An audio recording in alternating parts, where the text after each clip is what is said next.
కనకదుర్గ అడిగింది బొరుగులు అంటే మరమరాలు నీళ్ళల్లో నానేసుకోవాలంటే గంటలు కాదు, జస్ట్ అట్లా వేస్తే జన్ సౌండ్ వస్తుంది, అప్పుడు చాలు. అప్పుడు పిండకుండా నెట్లో వేసుకోండి. అట్లా కాదు నానిని నేను అర్జెంటుగా చేసుకోవాలి అంటే ఒక 2 మినిట్స్ నానించాక ఇట్లా పిండి వేసుకోండి, మనకు తెలిసిపోద్ది. పిండకుండా నేనైతే వేసి జన్ సౌండ్ రాగానే పిండకుండా నెట్లో వేస్తా. ఇవి నేను వీడియో తీసేది కొద్దిగా నాని కాబట్టి పిండి నెట్లో వేస్తున్నాను అనమాట. ఇంకా అట్లా నెట్లో వేసుకొని ఒక 10 మినిట్స్ వదిలేయాలి. అప్పుడు చక్కగా మంచిగా విచ్చుకుంటాయి. మంచిగా నెట్లో వేసి అప్పటికప్పుడు చేసుకునే కన్నా ఇదొక్కటి టిప్ అనమాట. అప్పటికప్పుడు చేసుకునేమో బాక్సుల్లో బాగోవు. ఇలా నెట్లో వేసి పెట్టుకొని 10 నిమిషాలు పావుగంట తర్వాత చేసుకుంటే మన అన్నం మగ్గినట్టు మగ్గి బాక్స్ 2 రోజులైనా మెత్తగా ఉంటుంది. బాక్స్ ఇచ్చినా కానీ ఇంట్లో సాయంత్రం తిన్నా కానీ. ఏ వెజిటేబుల్స్ ఉంటాయి నా దగ్గర ఏం లేవు. ఇది పుట్నాల పప్పు అంటున్నానుగా, ఇగో ఇవి తినే శనగపప్పుని మిక్సీ పట్టా. అలా అయినా పట్టుకోవచ్చు, లేకపోతే కారం కొబ్బరి అల్లంతో కూడా పట్టుకోవచ్చు. ఇగో ఇక్కడ అమ్మ నువ్వు రాత్రి మిగిలిపోయిన కూరలుంటే వేసుకో, లేకపోతే బెండకాయ వేసుకో, దొండకాయ వేసుకో. పుట్నాల పప్పుల కారం వేస్తే ఏ వెజిటేబుల్ బాగుండిద్దో అవి ఇక్కడ వేసుకో.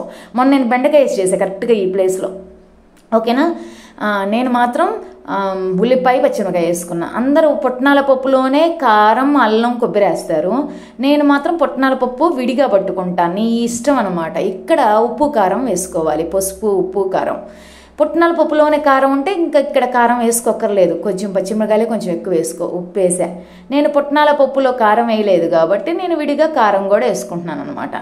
నేను పుట్నాల పప్పులో కారం కొబ్బరి అల్లం వేసి పట్టనబ్బా, ఎందుకంటే నేను వేరే వాటిలో కూడా యూజ్ చేసుకుంటాను. చూడండి చక్కగా అన్నం మాదిరి తయారైపోయింది. నెట్లో పెట్టుకుంటే 15 నిమిషాలు పక్కన ఇది ఒక ఫెచ్చింగ్. ఇంకా ఇది వేసి బాగా కలిసేలాగా వేగాలన్నమాట. నూనె కూడా కొంచెం బాగానే పట్టిద్ది. కొబ్బరి నూనె లేకపోతే ఆలివ్ ఆయిల్ ఆవ నూనెతో చేసుకుంటూ ఉంటాను నేను. ఇది భలే డైటింగ్ మంచిదంట. ఇది పుట్నాల పప్పు ప్లెయిన్గా తినే శనగపప్పుని పట్టా. పుట్నాల కారం తెలుసుగా మీ అందరికీ, అది అలా చేసుకొని కూడా వేసుకోవచ్చు. అప్పుడు మనం కారం వేయకూడదు అంతే. ఇంకా పుట్నాలు కొంచెం మరింతే పట్టిద్ది, భలే రుచిగా ఉంటుంది. ఇదే హైలైట్. నూనెలో అల్లం కొబ్బరి కూడా వేసుకోండి అబ్బా, ఎండు కొబ్బరి భలే ఉంటుంది లేదా కారంలో. అంతే, రెడీ అయిపోయింది. ఎక్కువసేపు నిమ్మకాయ మాత్రం కంపల్సరీ పిండాలి మీ పులుపుని బట్టి. కొలతలు కూడా మీ కొలతలు మీ ఇంట్లో ఉన్న జనాన్ని బట్టి. ఏమి ఎక్కువ అటుకుల్లాగా మరమరాలు ఎన్ని వేసుకుంటే అన్నీ అస్సలు వదగదు, బాగానే పడతాయి.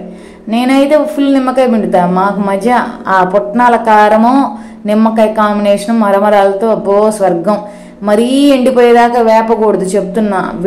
తాకండి, వేడి పైకి వచ్చింది అనుకున్నప్పుడు కొత్తిమీర జల్లుకొని దింపేసుకోండి. పుదీనా వేసుకోవచ్చు, కొత్తిమీర వేసుకోవచ్చు, కరివేపాకు వేసుకోవచ్చు, లేకపోతే నూనెలో నిన్న కూరలు వేసుకోవచ్చు, లేకపోతే ఆకుకూరలు వేసుకోవచ్చు.